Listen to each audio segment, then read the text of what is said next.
Okay, good afternoon. Welcome to this particular interaction session. We had already two sessions, and but one online session, and to give you the clarification, whatever question you have. And every time, mostly you are asking about question type and all. I have repeatedly mentioned, I have given the forum also that how will be the question, and I will come at the end that part. Right now, I can see that you have submitted a number of questions the Google Sheet, and those questions I'll try to respond fast. And then later on, if I have some time, then I'll discuss about the question, because this is the last session. You may not get any chance further. So, but we have enough scope. If you have question, I can reply through the forum. And you can see that I am seeing the first question. The question is made by Bashala, Sachinand Bashala. The question is, I have a doubt regarding week 12 lectures, how we analogy between spring and dashpot with the practical scenario.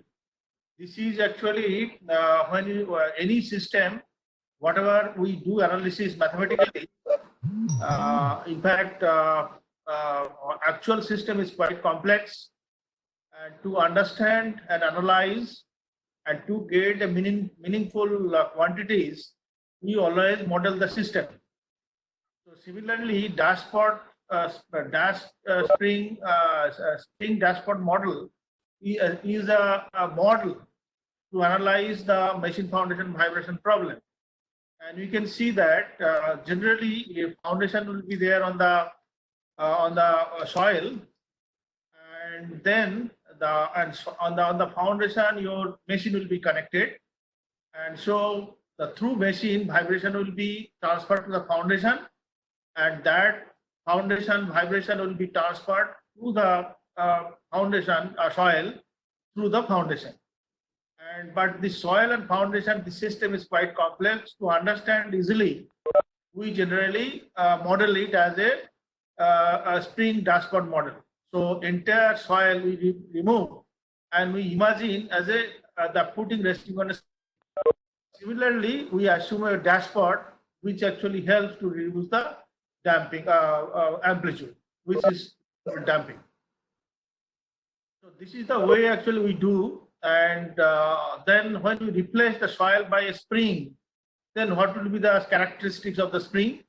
That characteristic we find out by spring stiffness. How to find out the spring stiffness? This is we know actually if I know the soil type, then we can find out the deformation, and the stiffness of the soil will be load divided by deformation. So that is the way actually you can find out the stiffness, and the softer soil will be having lesser spring stiffness, and steeper soil will be having more stiffness. So like that. So physically it is like that. When a foundation resting on soil and the foundation is connected to the machine, then that foundation mass, vibrating mass, and below the foundation, the soil we replace by spring and dashpot. That is the philosophy actually. And then we know the these two single degree of freedom mass spring dashpot model through vibration, through free body diagram, we can find out the equation, and then that equation I can solve by applying differential equation, whatever we have learned in mathematics, and that is the way finally we can find out natural frequency, displacement, whatever we have discussed later on, you might have seen. And that is the way actually we can do. And then I do not know what question you have. If don't mind, please give some example. That is the way I have already explained. So I hope it is good enough. Next, move to next question. If the examination will there more number of problems because some problems takes more time. So actually, in the assignment, we have given different types of problem, and all problems actually do not carry equal marks. Some are 1 mark, some are 2 marks, some are linked problem. In final exam, actually, you have 50 question of equal marks, but equal marks means not that all questions will require equal time. Some question will be like recall type. So just you have to read the question and reply and choose the appropriate one. Based on that, you will get 2 marks. But whereas numerical problem, you may have to do some calculation and match the given answer, or sometimes based on calculation, whatever answer you are getting, you have to write the answer. So that is the you have to do. But simple formula based, whatever we have discussed, the way we have discussed in the class, similar way only it will be asked. And in fact, there are initially 20 questions. They are actually multiple choice. 10 question, 10 and 10. 10 will be just recollect type, and 10 will be numerical type, which you also have to calculate and select the correct one. But remaining 30 questions will be having actually consist of mostly maybe I think 6 questions, and each question will have 5 parts. And 5 parts will be 5 into 2, 10. So 6 into 10, 60, and there are actually 40, 60, 40, 100. So link question, I just give you the example that if suppose a foundation is considered, and if I ask actually at the beginning that this is the foundation size and this is the soil type, what is the ultimate bearing capacity? Okay, so this can be a 2-mark question. And if next question, if I ask if the footing is placed at some depth, maybe 1 meter depth, then what will the ultimate bearing capacity? Again, it may be 2 marks. The same question, same footing, same soil, only I am varying the depth. Because of that, what is the change in bearing capacity? You have to estimate and you have to write. Similarly, if the first 2 cases, water table is at a very great depth, but suppose if I mention that water table comes just below the foundation, what will be the ultimate bearing capacity? That will be the 3rd question. Like that, 4th, 5th, I'll just ask, continue. Like that, for each question, whether it is settlement question, whether it is bearing capacity problem, whether it is retaining wall problem, whether it is breast excavation problem, whether it is your sheet pile problem, or whether it is a geotechnical investigation problem. Initially, a problem will be described, and based on that, we will be asking you to compute certain things, and they may not be linked to each other, but is linked to the problem. Every time you may get a different answer and may not be dependent. Sometimes may be dependent, but mostly it will not be dependent. Okay. And 3rd actually person, actually Vaishnavi Gaikwad, there is no question, only place is mentioned Maharashtra. I don't know what if you have any question, you write towards end. I'll try to give you a response. And then next question is given, asked by Dhanishar Pandul or something, and his question is, sir, how should I study for GATE 2021? Actually, this how will you study, that is a difficult question. Actually, for everything, sometimes we also part of GATE paper setting.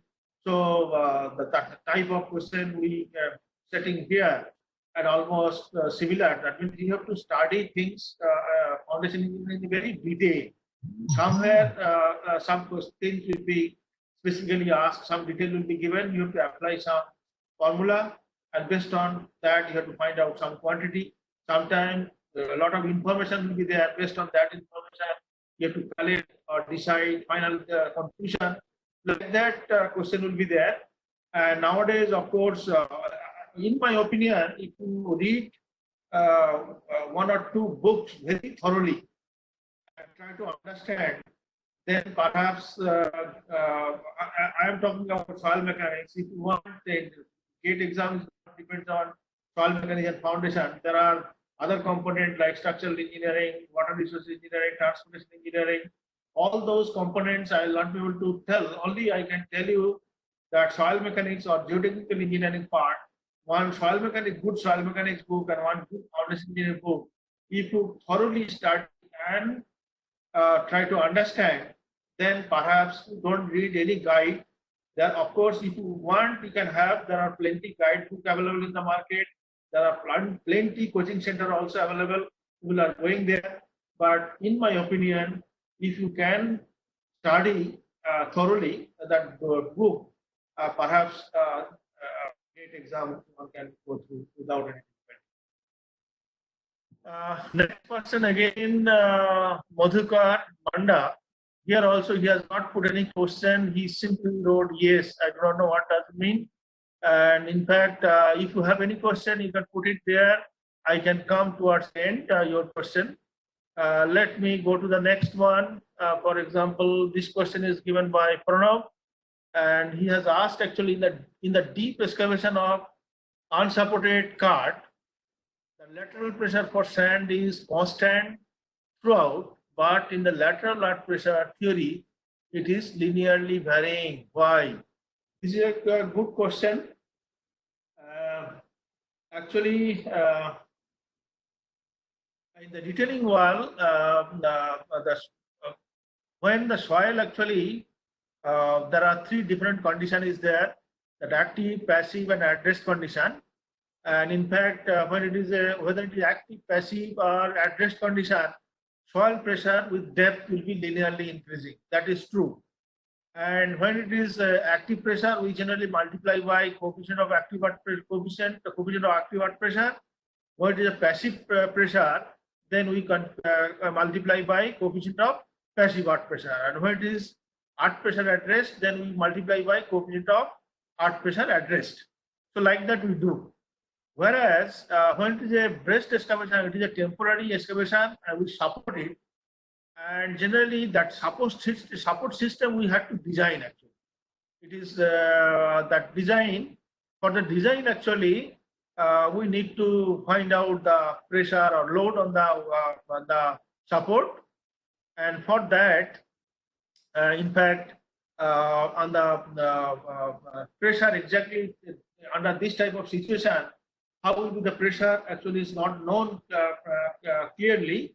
However, over the time, during excavation, people have observed the deformation and load on the wall, and based on that, the typical pressure diagram is suggested by Tarjek and Peck, which I have used actually. And he has suggested one pressure diagram for sand, another pressure diagram for clay soil. And that is the thing actually. So he has, whatever way he has given, that is the one we have to take for the design of a supporting system, nothing else. There is otherwise, though when you actually do retaining wall, you have to do that. But when you breast excavation, you have to assume those typical pressure diagram applicable for sand or applicable for clay. And that is the only difference. I hope that clarify you.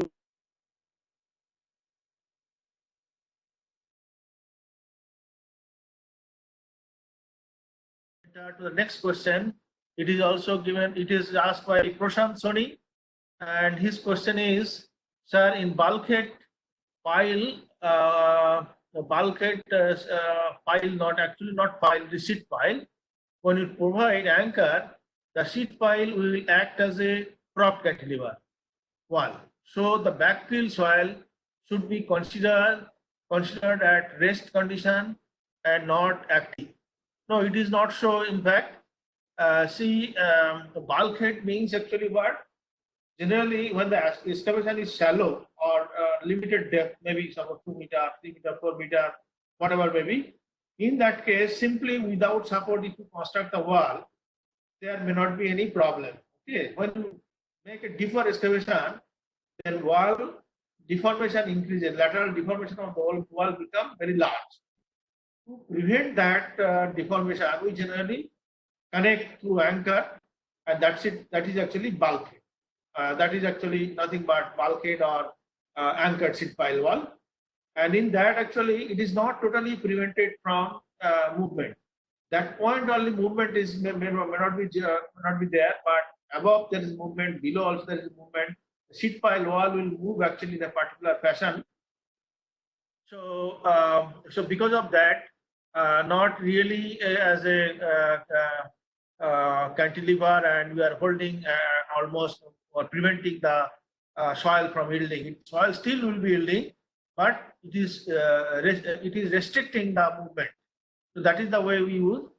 And here actually, because of the bulkhead, actually then your wall movement will be both active, passive. That accordingly you have to take whatever way I have shown in the class. So that is the only difference. Not really by providing anchor, we can stop the movement of the soil, and it will be considered as your, say, what is that, as unyielding wall. It is not so. So at rest condition will be not applicable. Actually, still it will be active, passive, because you have to see now whether wall is pushing the soil accordingly, or the soil is pushing the wall. If the soil push the wall, then it will be active. If the wall push the soil, then that is passive. Accordingly, based on the position of the wall, which direction it is moving, accordingly you have to consider both active and passive, not at rest condition. I hope that clarify your question. The next person is Akash Sharma. He is also not put any question, and he simply written the name of his state, perhaps Bihar. But if you have really the question and put it, then I'll come towards end. Now the question is.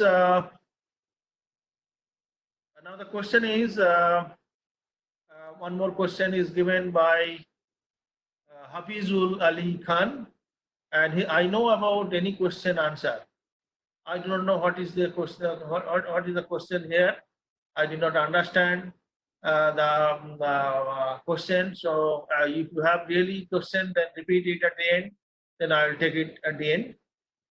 So the next question also is the person is Ayush Garg. He has also not put any question. Simply he has written his state, Chhattisgarh. Really, if you have any question, you put it in the back and at the end, so that I can take it. And next question is from Mr. Gautam Basu. He is a professional, in fact, and his question is quite elaborate. Please give some idea on Bell solution, BMR value, presumptive method of bearing capacity analysis on rock, and for depth factor, reliability, the rigidity factor in elastic sector and western. See, these are all actually, I have taken this course particularly for this question. This foundation engineering or geotechnical engineering 2 is designed for purely for undergraduate student. And here only basic things are introduced, and where basic bearing capacity theories, how to compute bearing capacity, then how to compute settlement of the foundation, how to find out the capacity of the pile foundation, how to find out the soil properties, how to do soil investigation, then how to design the retaining wall, what are the role of geotechnical engineer for retaining wall analysis. Then sometimes we do excavation, what role geotechnical engineers have while doing excavation, how to design support system, how to calculate load, and then finally simple introduction to violation. These are the things we have given. In fact, we do not have scope to discuss about the rock and rock bearing capacity and other things, which actually maybe later on we can take some module or some course or MTech level actually, where actually we'll get answer all those for all those questions. Perhaps I'll not be able to do all those detail now because others are not interested with this issue. Then next questions actually again given by Trimbake, Bhagwan, Kunal, Bhagwan, Trimbake. He is also has not put any question. He has simply written his state, Maharashtra. If really you have question, then put it here at the back so that I can take at the end. Next question, next person also, uh, Ava Sahib Gulait, again, he has not written any question. Simply he has written the state. So I cannot say anything on this. Next person is Sakshi Manohar Patil. There is no question, only he has written no. So I am not able to respond to this because question is not there. Next one is given by Hari Shorwan S. And he is actually faculty, looks like. And let me see the question. In case of single pile foundation, which portion is critical along the length of lateral and vertical loading? And in fact, we have not discussed any lateral loading case. Only we have discussed vertical loading and actually vertical load capacity of the pile. So I'll try to concentrate only that aspect. And you can see that when it is a pile driven in clay, then your calculation is throughout the length. You have to take C value and pi dl into C, and then you multiply by alpha. That gives you the skin friction load, and then 9C multiplied by area of base will give you the base resistance. That two together will be the capacity of the, so entire length will be useful. And when the pile driven in sand, there actually, while calculating the friction, whatever method we have discussed, there actually frictional load, friction is depending on the lateral force. Lateral force, how it will be coming? Actually, lateral pressure we calculate and then we multiply by tan delta, okay, and k tan delta. And while doing that, and if you continually doing that, then at the bottom of the pile, you have huge lateral or huge high value of friction. And based on that, if you calculate, then your capacity of the pile comes generally much higher than the actual. So because of that, this many people observed in the experimentally, and finally they have suggested that increase of pressure to be considered up to a particular depth, and that is called critical depth, and beyond that you need to consider as a constant, and that critical depth to be considered of between 10 times to 15 times or 10 times to 20 times diameter of the pipe. So that is the only thing you have considered and need to know that. And beyond that, perhaps out of the scope of this one, in fact, the one thing I can tell you this, a lot of discussion is going on here and there. I have seen that about critical depth. That critical depth concept can be eliminated. Actually, what we do generally consider in gamma or your value of NQ equal to, and if you can consider that NQ is also varying with depth, perhaps that problem will be solved, and we need not consider any critical depth, which I'll discuss maybe later on, and I'll put it in some forum. We can see, but that is not important for your exam. That I can make you sure that only thing you have to consider that critical depth while calculating the friction along the pile length up to critical depth. You have to consider friction is linearly varying, and then beyond that constant. What value will be that constant value at critical depth? What value is achieved? That value will be constant remaining depth. And then the procedure is same, how to calculate the frictional load and then base load that I have discussed, that you can follow. Next question actually asked by Abhishek Bansal, and his question is importance of shape factor.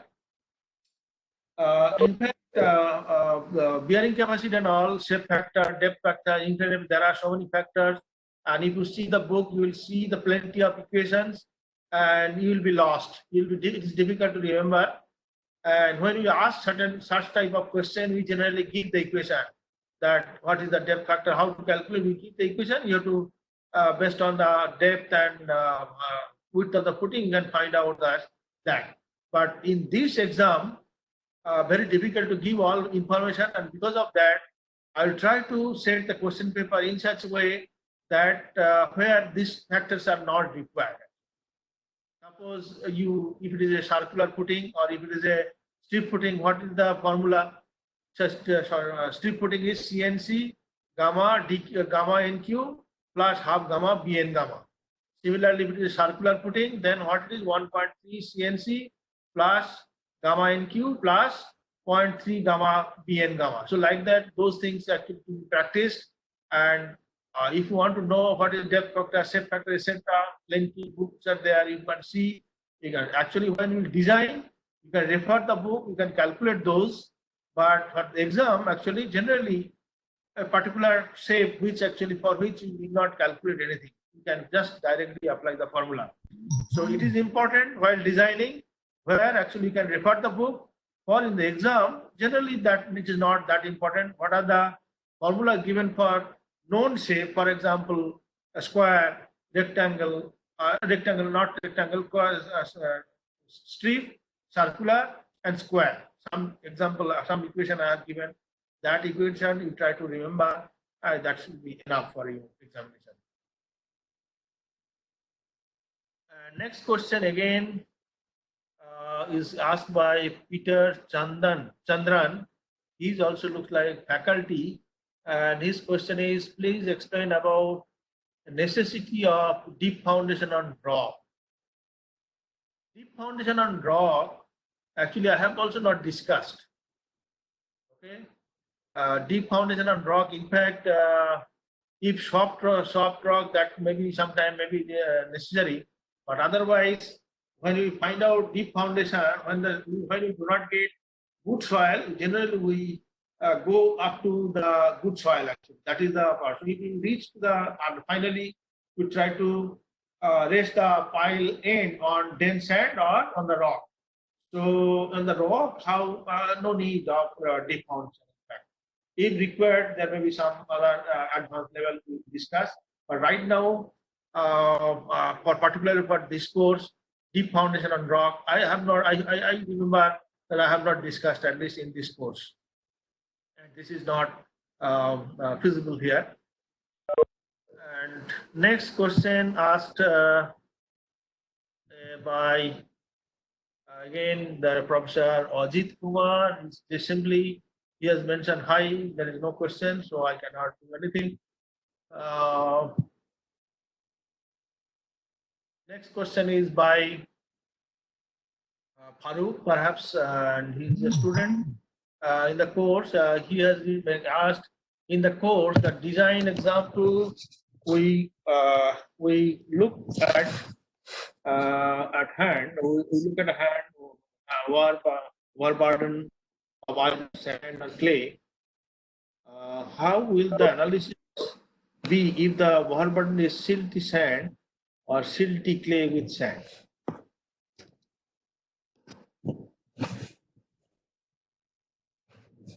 And see, whether it is silty sand or so, this soil will be finally characterized by C and phi. Okay, so the layer 1 is the silty sand. Silty sand means it may have very little C value, mostly it will have phi. And silty clay means it will have good C and good phi, both will be C phi soil. So that is the way actually it has to be classified. Only sand, only clay, or there will be C phi soil also. So that is the way you have to take. So simply, it will not be given that for sand, silty sand, or it is clay, silty clay. What it will be given, in addition to that silty sand or silty clay, it will be given that what is the value of C or what is the phi. There will be C value is 0, phi is suppose 30 degrees or 35 degrees, or C value is 20 or 50 and phi value is 10. Then both actually you have to find out that earth pressure coefficient accordingly, that actually that using that formula. Okay.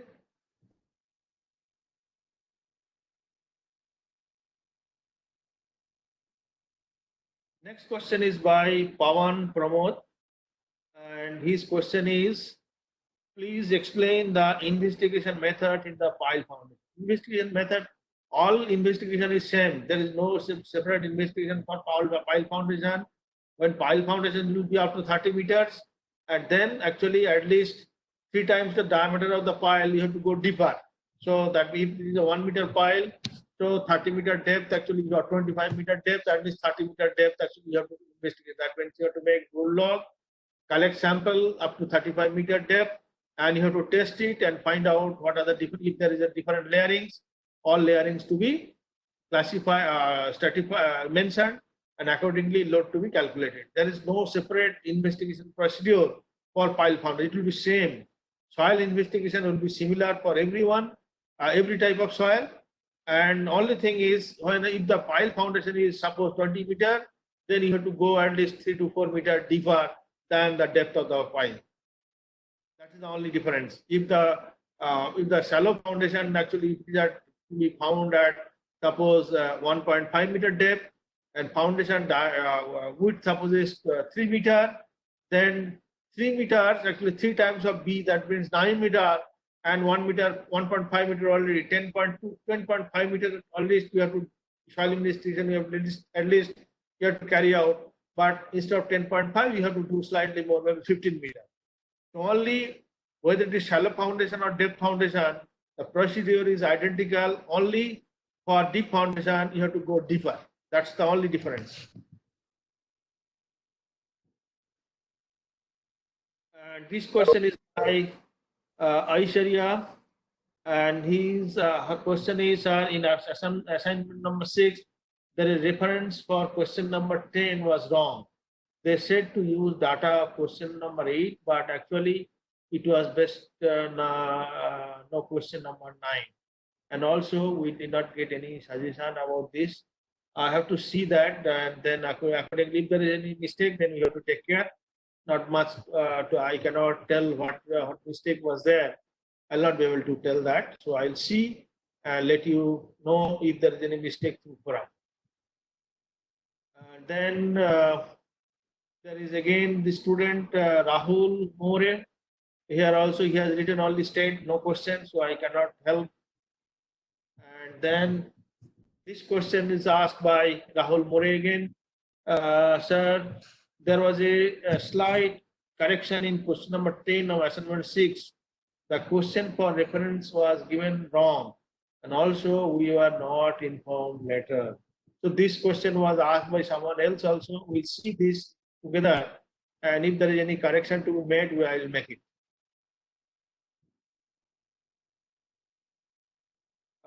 Next question asked by Farooq.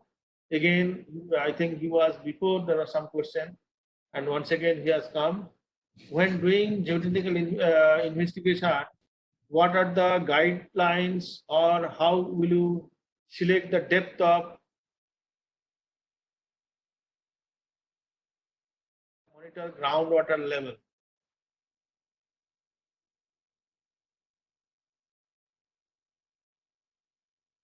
Assuming the investigation is for tunnel. So whether it is tunnel or whatever may be, see, you have to there will be main well from where actually while doing geotechnical, what are the guidelines, or how will you select the depth of monitoring well to be installed to check or monitor groundwater level?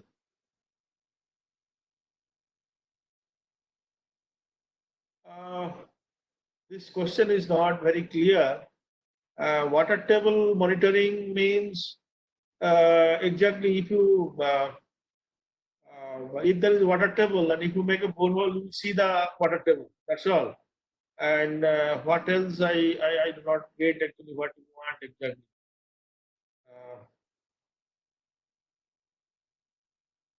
I'm not sure what exactly the question. So if anyone is on online, can put your questions till we have 10 minutes time, so that I can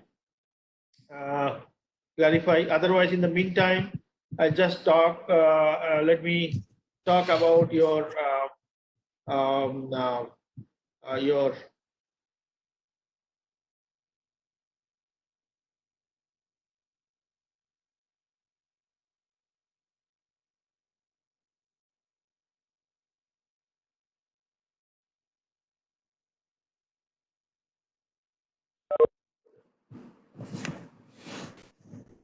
so uh, I hope this your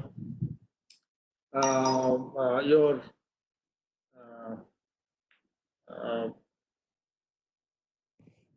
uh, particularly this now most of you perhaps exam date still not announced, and it can be announced anytime, maybe within 2 3 weeks, and you may have some question already. Many of you asked the question and I have tried to answer that. Once again I can repeat you that there will be about 50 not about exactly 50 questions, and initial 10 questions will be multiple choice and all will be 2 marks, and most of them are memory type. That means you have just remember it based on your information. You have to collect, you have to select the correct information. And next 10 question will be again multiple choice, but mostly it may be of numerical type. And those numerical question will be the numerical question will be again that there will be simple formula based problem, and you have to compute, and the 4 answer will be given. You have to select the correct answer, and remaining 30 questions will be of 2 marks each again, and the most of them are all of them are computing type, that bearing capacity, settlement, retaining wall, then sheet pile wall, or vibration, or best excavation. All the related information will be given, and each question, suppose you have bearing capacity problem, a concrete problem, if you want to solve, you need to do a lot of calculation step by step. There actually, instead of doing entire problem and find out what is the bearing capacity at the end, I may ask in the step answer, actually first step, second step, third step, fourth step, and 5 step, fifth step. Like that, in 5 step, 5 to 10 marks will be there, like that. Okay, so other than that, we have nothing to say. So like that, 6 questions may be there, 6 or 8 questions will be 6 to 7 questions will be there, and each will be of 5. So 30 questions, 30 into 2, 60, 60 plus 40, 100 marks question, and that's all. And syllabus will be if you study thoroughly or go through my lecture thoroughly, you should not have any problem. And yeah, and if you read book, and you should compare what we have discussed in the lecture. Actually, if it is too much away from which is not needed, and you may be wasting time there, but that may not come to the exam. Too many things, complex things I will not ask. Simple thing comparatively, whatever I have discussed will be asked in the question. Gautam Basu, once again, professional, he is asking, what are the soil tests to be carried out for dam structure and depth of boreholes? These also I have mentioned perhaps in the lecture, and what will be the depth actually. I don't remember now actually that based on the width actually, and then how much 1.5 B I think actually to be investigated depth, and what are soil test. Of course, dam is a very important test. By a single test, we cannot take decision. There are multiple tests to be carried out, and there may be a profile to be first to be obtained. Then several different types of tests to be investigated, and you have to collect information, and finally, based on your judgment, you have to recommend what should be the C value, what is the phi value, what is the permeability, what is the compressibility, many other things to be recommended. So it is, I cannot just tell that this is a test method or this is a method to be applied, since the dam foundation, dam is a very important structure, and it is and for construction of this, you have to do investigation very carefully, and by one test or by one investigation, it should not take conclusion or decision. You have to do multiple tests. Okay, geophysical, then there may be some field test, there may be some other methods, and based on that, you collect information, and based on that information, again from your own judgment, you recommend what value should be used. And once again, I can tell you that this is a very preliminary course for undergraduate student, and all detailed information which we do at the practice level, all may not be available. Of course, slightly advanced level of course in foundation engineering may be done in future. There, perhaps we can address all those issues. And with this, perhaps I can close because no further question. So let me close here, and I wish you all the best. I hope you'll do enjoy. You have enjoyed the course, and you'll do good in the examination. Once again, I wish you all the best. Thank you.